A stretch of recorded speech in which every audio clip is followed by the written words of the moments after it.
Okay, it looks like we are live. So welcome to the Fane of Fantasy.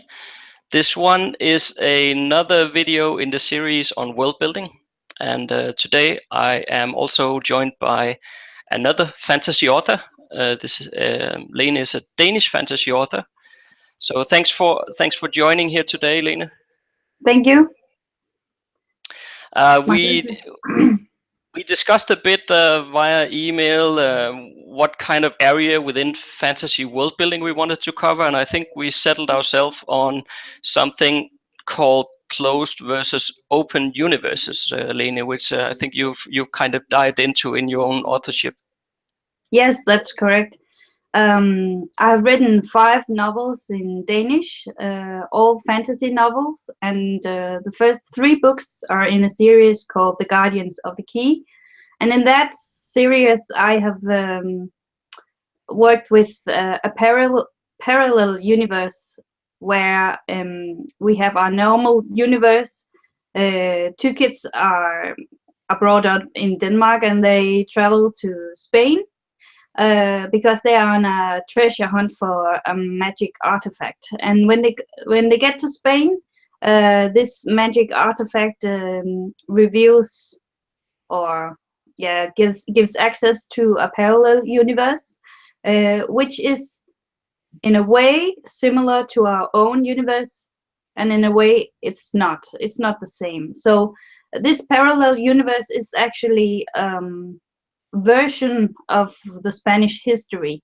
So what I did there was do a lot of research in regards to how to create this universe that should resemble what could have been Spanish history.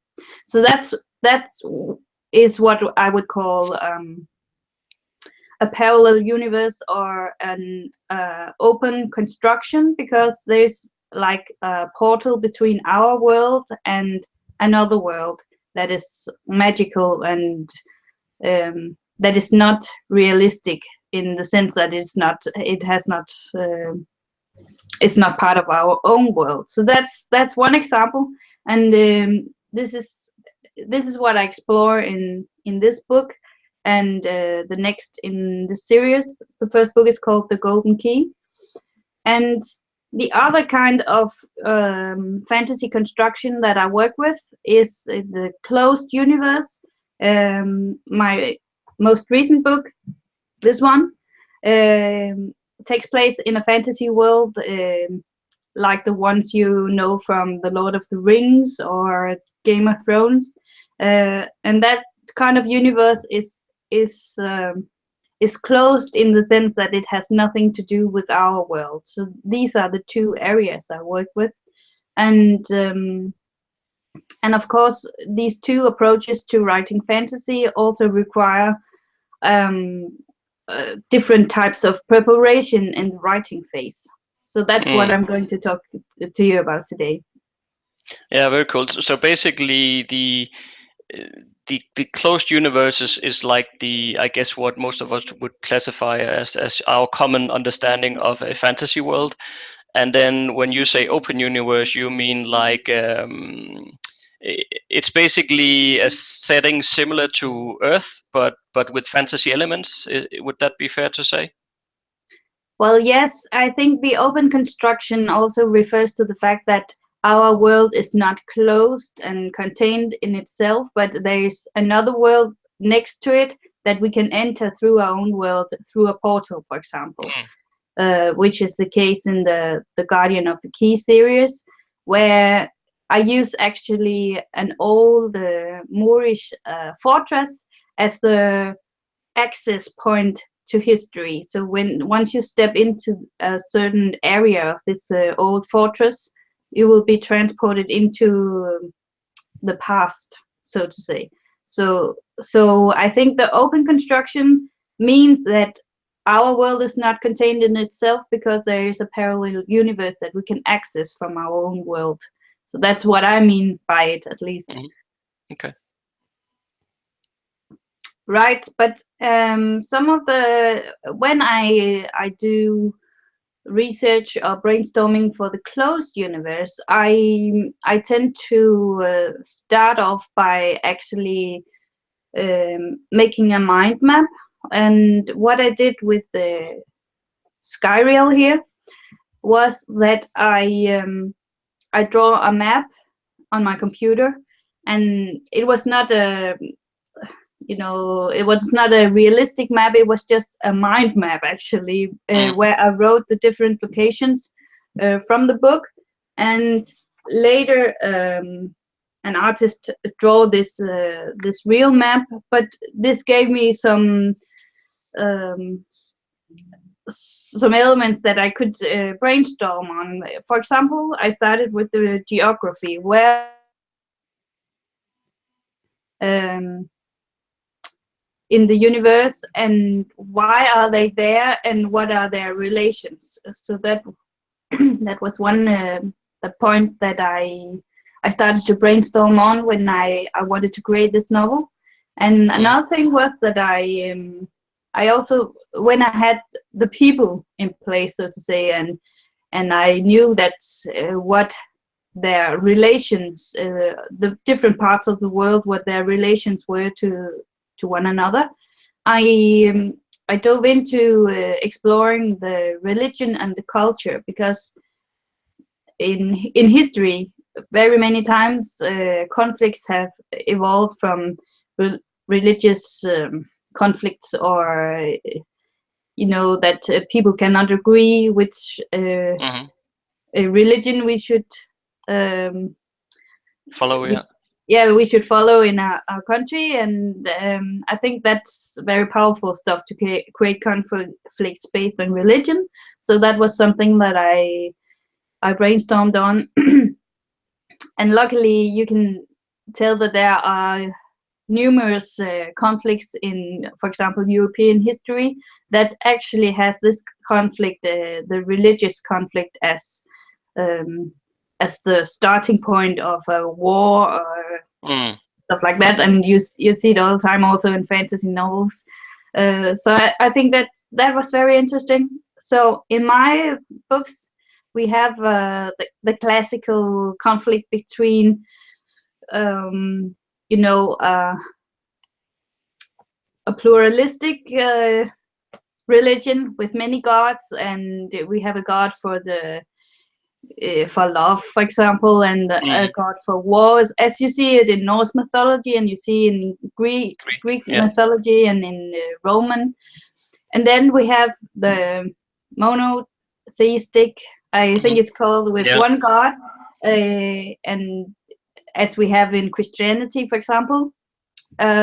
So this conflict is very powerful, that some people in the fantasy universe want the other ones to shift from one religion to another, and that creates conflict. And then there's also a conflict of race in my novels that I have explored a little bit. So it's not like that there are actually black and yellow people and white people in my fantasy novel, but the race issue is more that one race is human and the other race is the race of magicians. So Hmm. if you're born a magician, um, the humans tend to look at you with what's called, they suspect that you are not to be trusted, and stuff like that. Right. So very many times when I try to brainstorm on new ideas, I think it's fruitful to look at the conflict stuff, because yeah, it's powerful. Yeah, Um, yeah, I agree. I mean, essentially, conflict drives stories, and some of the central conflicts that are very common to the rest of us, like religion, like you said, or it could also be territories or race, like you said. Things that are kind of common in that way of our understanding. I think it's good to make fantasy twists upon, because people can relate to that kind of stuff. I think so too. Yeah. Another thing that I did when I brainstormed for Skyreal was that I started to see where is the power centered, who's in power, and who wants to be in power, because that's also a conflict that as you said about territories, that it's very often like that, that there is a king or a ruler or an emperor emperor who has the power in one place, and the people in other places of the realm are dissatisfied and wants to take power. So so this was also that kind of stuff that I brainstormed on when I prepared to write the novel. Another thing is that, and it has to do with that, with the power relations, is also the relation between people, and that is where I found out that it would be very interesting to to explore what kind of conflicts that the magicians and the humans would experience with each other. Why were humans angry at the magicians, and why Mhm. why yeah, cut that out. Yeah, but basically having some kind of root cause for the conflict, so that it has to be rooted in something that can be explained, and something that people can relate to. Just having conflict for the sake of conflict might, well, it might become a bit hollow in the fiction itself. Yes. And another thing that I prepared when I started to write my book, and something that I'm really passionate about, is creating a universe that is believable. And therefore I created my own kind of money in Hmm. the book, and I created some languages. Not that I actually write in those languages in the book, but I assigned a language to one part of the world and another language to another part of the world. And Right. actually this creates sometimes misunderstandings, and because not everyone speaks the same tongue. And I think that that's something that that also gives a realistic touch to the fantasy world, that not everyone speaks English, for example. Yeah. So, but that's pretty cool. So, what kind of, how in practical terms did you do that? As I mean, you say that you don't really write the different languages on the page, which is understandable. But how do you make it apparent to the readers then that there are different languages at play here, and those misunderstandings that could occur? For example, I have a prophecy in the first book. I'm actually writing on the second book right now, and there are more prophecies. But in this one, actually on the page just before we begin the story, I have a prophecy here. It's written in Danish, but underneath it, it says that was translated from from that language that's called Teoberian, I think. Hmm. Um, so people, when they see that, they think, "Oh, what is Teoberian? I haven't heard about that before." And then, as they read the book, they come to realize that Teobar is actually a place in the novel, and so and that's an example of that. One of the main characters has actually translated this to be put in the front of the book. So I also play a little bit with what you can believe. I love this kind of experience. If your readers think that something is real that you made up, Hmm. or if the readers think that this could have been real, maybe some of it is real. That is also what I played with in the Guardian of the Key series, that I have a very realistic setting, and then only a few drops of magic elements that could actually have worked or could have been real. So in the back of those books, I have written a paragraph about what is real and what is not. Okay. That's the funny thing, and I love to play with that, so that the reader can actually not really tell what is real and what is fiction. Yeah. Um, yeah. Yeah. So, And but I another think thing is that the about whole language. Yeah, Sorry. exactly. The whole language thing there, because I think that it is something that we can very easily overlook. I mean, in the second book of my trilogy that I'm currently writing, I have also one nation who they don't speak the same languages as the rest of the world, and just making some small tweaks with one of the sorceresses using a bit of magic so that they can understand what they're saying, but just that small thing there kind of makes that nation stand apart, and you can get a sense that something is different just because of the language part, which I think that's pretty cool to play with, but probably often forgotten. Yes, and I think it's also you have to be aware of how to deal with it. If you decide that okay, now I want a realm where everyone speaks their own languages. I have, I think, three different languages in that novel. Then you have to be aware of what kind of writing tricks can you use to actually make it work when people travel from place to place.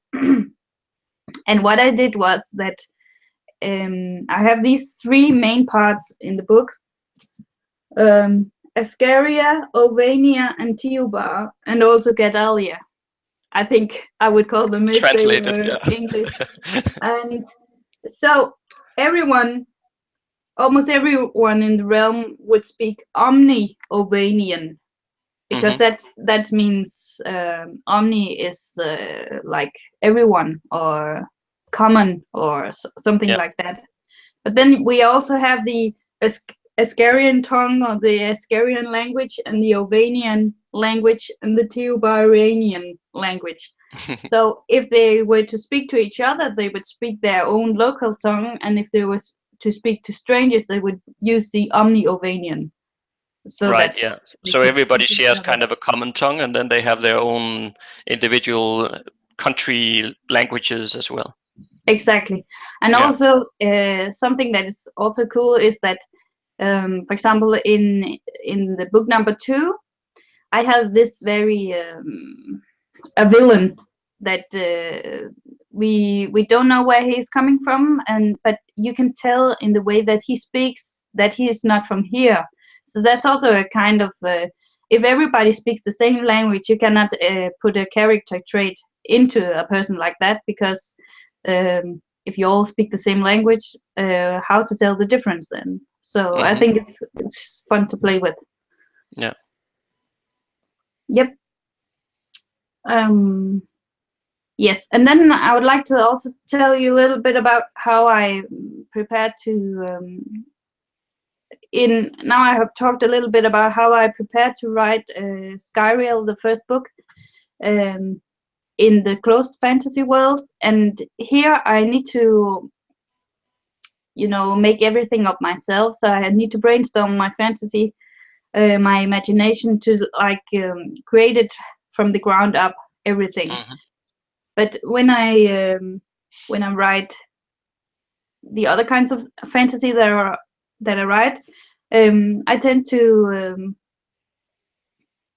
or the my four first books that I wrote, they have all that in common, that some of them or some part of them are historical novels, and another part is has magic elements. So I call this kind of combination historical fantasy. Hmm. So an example of that, which I think our English speaking viewers can relate to, is in my fourth book. It's called The Black Umbrella, and it takes place in London. And as you can see, there's a fire going on in the background, and it's actually the Great Fire of 1666 in London. That is like the historical background for the novel. So in this novel, actually, I have researched quite a lot about the fire in 1666, and I have read books about it and seen documentaries and stuff like that. Read a lot of books and researched a lot on the internet, and that's how I prepare when I am going to write a historical novel with fantasy elements. Um, Did Yeah, the characters jump back and forth in time as well there, or was it all set in this they do. 16? Yeah, Yeah, they okay. do. It's actually in my first book. Some two kids travel back in time. They travel back to Spain in the 1492. Um, because that is a very interesting time in Spanish history, so that's why they travel back there. Mm-hmm. But in this, the Black Umbrella, the main character is a boy who exists in 1666 in London, and he actually travels forth in time to our times. So that's the other way around. Ah, okay. But yeah, and he travels back and forth. And actually, the Black Umbrella is what makes him get from one point to the other. So Ah, okay. yeah, so that's how I have played with this time traveling element, and um, flying back and forth in history. I think it's also a good way of showing interesting elements of history to kids, that they can travel with the main character to another time and explore it through his or her eyes. Mm. Yeah. Do you try to weave in your own world building with actual history, or do you go more directly with actual history as it was? When I wrote the time traveling novels, for example. Yeah, What do you or mean? any of them, yeah, basically. Well, I'm even though even though it's fiction, I try to make it realistic in a historical sense. So I used all of my research to like making my version of London in 1666 realistic to the reader. But I also use my knowledge of history in the newest book, where it isn't historical fiction or something similar, because um, Scariel, the girl with the dragon book here, it takes place in something that could have, or that is a time that resembles the medieval times in Europe. So Mm-hmm. the way of their their everyday life, the commodities they have, the way of transporting themselves, and the way they speak, the way they take the religious aspect into their everyday life, all sorts, all these things that I have read about in history books are woven into that book also. So Mm-hmm. I think that I think it's a great resource for every writer to explore history, especially if you want to build a universe that takes place uh, back in time. Of course, if you're building a sci-fi universe, then perhaps uh, historical research is not very fruitful. But if you build, the classic fantasy universe where it takes place back in time, you can get so much from studying actual history. Yeah, yeah, fully agree, and I don't think it really matters if your books are based on historical fiction as such, or if it's completely made up fantasy. I mean, from an inspiration point of view, there are so much to be taken from real life history, and then you can just combine stuff or twist it and turn it around, or make, in that way make it different and unique. But from an inspiration standpoint, history is absolutely great. Yeah, I agree. Another source of inspiration that I like to use in my books is that I like to visit historical places when I go traveling with my family. I'm sorry. You need some water. Lena did warn me before we started recording that she has a sore throat, but she volunteered or agreed to record the video anyway, so very much appreciated. Yes, I hope you can understand what I'm saying, even though I have a sore throat. So I actually travel a lot with my family in Spain because both my husband and I have a passion for Spain and Spanish food, Spanish language, and Spanish Hmm. history. And I think it's very, and also my first book, as I mentioned, it takes place in Spain, and a part of the book takes place in the Alhambra Palace, which is a great um, also a great sightseeing point in southern Spain. So you can actually go there and visit and see some of the elements that I describe in the book. And I think that's it's funny to to include historical sites or at least include what you experience there to and then turn it into fiction. Yeah, absolutely. And I think, I mean, this video is really great because we probably a lot of the time, or at least for my speaking for myself, I a lot of the time, invent my own stuff with inspiration from history and stuff like that, of course. But I seldom touch upon places or countries or elements in any sort that is actually existing in our world. So I think it's quite cool to hear how that is also an option in our fantasy world building to root things in something that actually exists, and the readers would be able to go and visit those places. That's really cool. But at the same time, I would guess, and this is more like a question, but I guess it makes a lot of demand on you to keep those places very accurate, because if people actually lives there or have been there, and you describe it in a way that is incorrect, and I guess some people would be turned off by that. That could be, but then again, I can also always excuse myself that I'm writing fantasy. So um, because it's not a realistic novel, and I think even though that people who live there and they say, oh no, it doesn't take 25 minutes to walk from there to there, I think that you can use there are so many writing tricks that you can pull so that no one would actually know if you're not completely right, or Mm.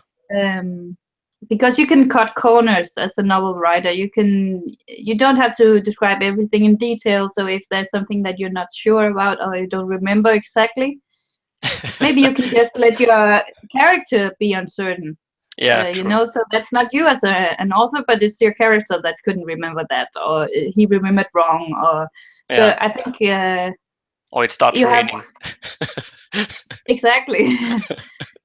So yeah, so it's I think it's not so much of a problem. So I just describe from my memory, and also if I'm really in doubt about how something looks, or was it this way or that way, you can also take, for example, Google Maps and see where does it Mm. lie exactly, or if it's this palace that I have written about, you can also find the floor plans or the blueprints of the palace online, so you can actually go take a walk uh, Right. by looking at a floor plan, for example. So so if you can remember, you can also always research and find the answer. Yeah, cool. Okay, we are coming a bit up on time here, Lene, but I think and I hope really that people watching this video, that you will find some inspiration in how Lene have used the kind of our world and real life's places to inspire fantasy settings and do world building around that. So I hope that has been a good inspiration. So thanks for giving that to us, Lene. You are welcome, and thank you for having me. Yeah, we should do this again another time. Um, Lene is a traditional published author in Denmark, so I think your translation rights into English is pending. So yeah, Lene, you can let us know how people can approach you if they are interesting to learn more about you. Yes, actually, the translation rights to Norway, Finland, and Sweden have been sold for my first three books, but the other books their translation rights are still available, and they are also available in English. So if you're interested in reading my novels based on what I've told you today, I I encourage you to contact me directly or my publishing company, and they would be glad to help you if you could see a potential in translating them into your language.